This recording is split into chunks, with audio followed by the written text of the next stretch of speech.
How's it going, y'all? Tonight we got deadlifts and some pause squats. Pause squats are like a 3x1 at 60 or 70%, so it's going to be a literal joke. It's like 315. But I'm fine with that. I'll take something easy.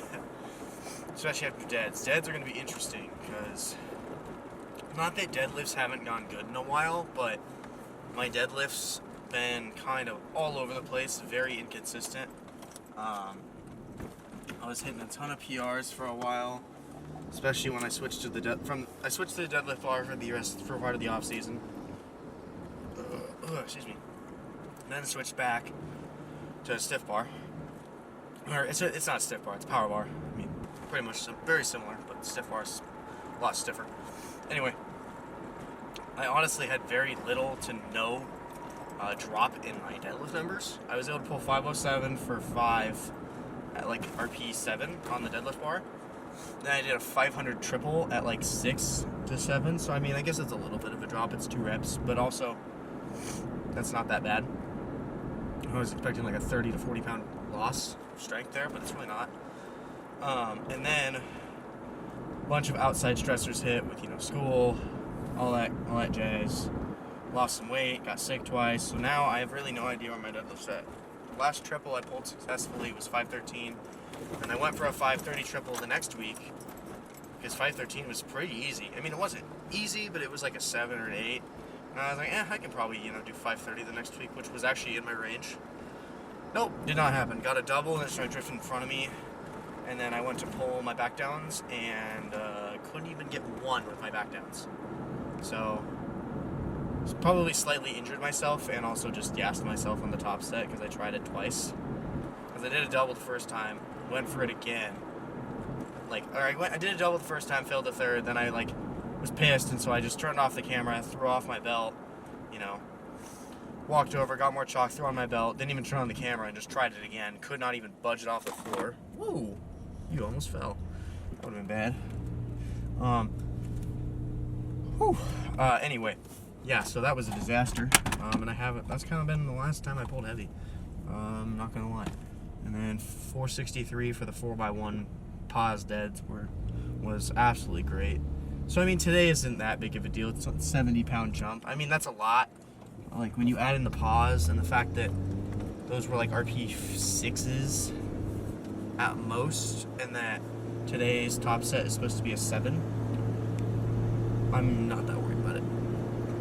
The pause makes about 50-pound difference for me, and 20 pounds is about 1 RP different, generally speaking, for me. Maybe 10 pounds would be 1 RP different, but we'll see. That's why we have it ranged, and that's why we have what's the word, not increasing, ascending singles. That's why we have ascending singles. So we are supposed to do 485, 507, and then 530. So we'll see how it goes. If 507 is an 8, then we'll just stop there. And then we'll move to the back down work. That's fine. I'll probably do 463, 485. Well, I'll do 1 red, 2 red, 3 red, 463, 485, 507, 530, and then I'll have a 2x2 with 485 probably. We'll see. And if we're feeling good, we'll throw on an extra 5 and make it a 535 single. I'm only giving myself that 5-pound allowance though if I'm feeling good, because anything more than that's going to screw with next week, because my end week single is supposed to be at 98%. So, and that's using my post-sickness training max, that's 575 or 563 would be my end single for peak. So we'll see. But if I use my actual training max, or my estimated training max, I should say, that would be like a 613, and that's not happening. I don't have an awful deadlift. It's not great, even though I'm a deadlift specialist, which is kind of funny to me. But it's not great, but it's not bad, but also it's not that good. I really wanted to pull 600 at the last meet, but my deadlift kind of fell apart last prep too. My deadlift seems to always fall apart during prep. It's absolutely amazing during the off season, and then it just falls apart during prep. So I'm to the point where I might even only have when I start programming myself, I might only do a 2 if not maybe 3-week deadlift peak, and just have my deadlifts be high volume almost year round, because I respond really well to deadlift volume that's very, very light, especially with sumo.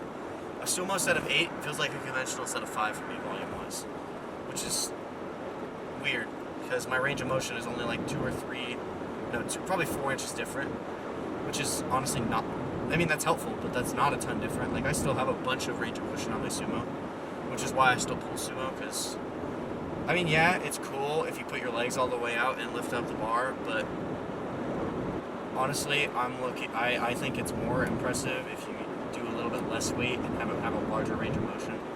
But at the same time, that's just how I feel. That's not me telling everyone else how to power lift. You do you. Like I used to, Nabil, for instance, his deadlift has less range of motion than mine, just because he has a better wedge, he has better levers, he has his feet wider, and he's a little bit. I think he's a little bit. Yeah, he might be a little bit shorter than me. I don't remember how tall he is. I've never actually met him in person.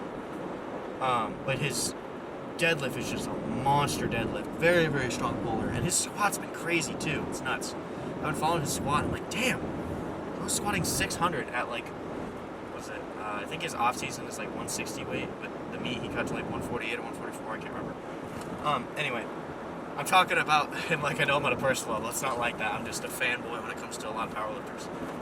Same with Sawyer Platt and John Hackett. You know, a lot of the mainstream guys. Not Weeze though. I haven't followed along with Weeze's training in a while. But anyway, nothing against Weeze or anything. I just haven't followed along with his training a little bit. Same with Russ. These guys are monsters, though. But anyway, yeah, so deads tonight.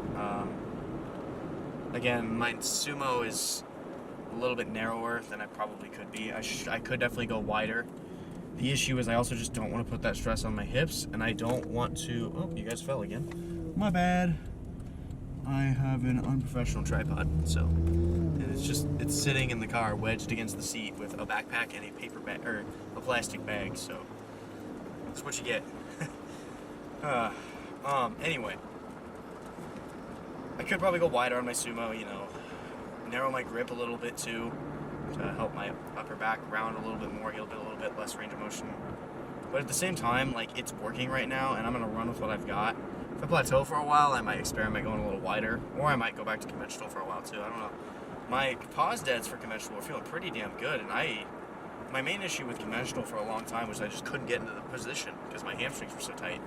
And even if I'd stretch them, I know it sounds dumb, but I'd stretch them 2 or 3 times a day, you know, for 5 to 10 minutes, and they would still just be just as tight. But also, again, that could be more of a mental thing, because now that I say that out loud, that sounds like total BS. But I've always had very tight hamstrings with lifting. It's definitely something I need to work on. It honestly made it feel like I had a built-in deadlift suit when I first started lifting, because I could get into the position for conventional, but my hamstrings would be so tight that I would sometimes hardly have to think about contracting them as much, because they were just so tight that it almost felt like I had an elastic suit on, like a deadlift suit. They're not elastic. You know what I'm saying. You know. And it was just funny, because that was kind of my saying for a while was, yeah, I got tight hamstrings, but I got a built-in deadlift suit, which is not how that works. Tight does not mean strong. It's not...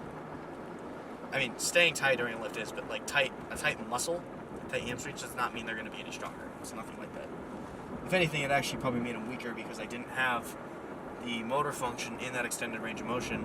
I did, but I didn't have the mental cue to use it, because I had hardly ever been in that range of motion besides during like 2 seconds at the bottom of a conventional deadlift. It's not like I had done bodyweight RDLs or some really light RDLs with dumbbells beforehand to get them activated. I also kind of am just talking out of my ass. The caffeine's starting to hit, and I really got to get to the gym, because I'm in a bit of a mood tonight. So yeah, this session's going to be fun. It's not going to be much talking. I don't even know if there'll be an outro, so we'll see. I just want to get my ass in the gym and just train. I just want to train tonight. I'm going to go home, Probably drink a gainer shake. We'll see. I don't know. We'll see. I went out for lunch today. Had a double patty burger, so like a pound of beef on a burger. It was not 93.7 though. It was like 80-20 probably. So I feel kind of like crap right now. I had a Philly when I got home. I made a Philly homemade, which honestly the macros aren't that bad. It's like the new ones that I'm making are 85 protein, 40 fat, and 50 carb. Maybe 55 carb. Pretty good actually, macros.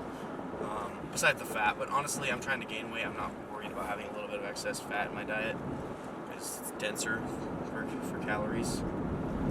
I'm probably going to drink, I'll probably make a mini gainer shake tonight when I get home because I don't have any Fairlife and I drank just regular 2% milk, and I'm going to sound like such a fucking princess right now, but I did not like the taste of it. I was like, damn, this is not Fairlife.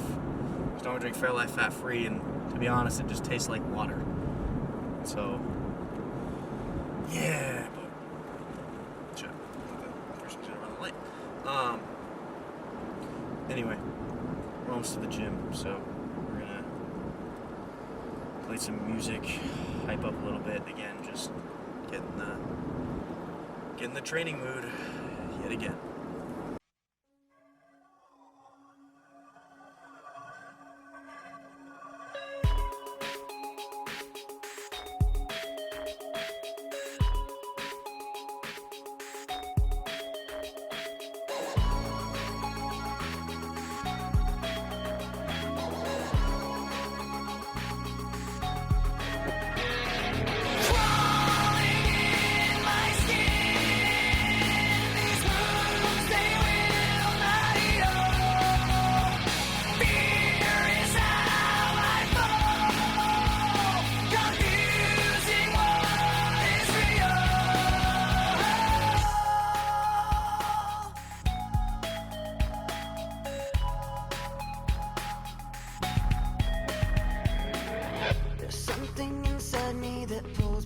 The surface, consuming, confusing. This lack of self-control I fear is never ending. Controlling, I can't seem to find myself again. My walls are closing in. Not a sense of confidence, I'm convinced that there's just too much pressure to take. I felt this way before, so insecure.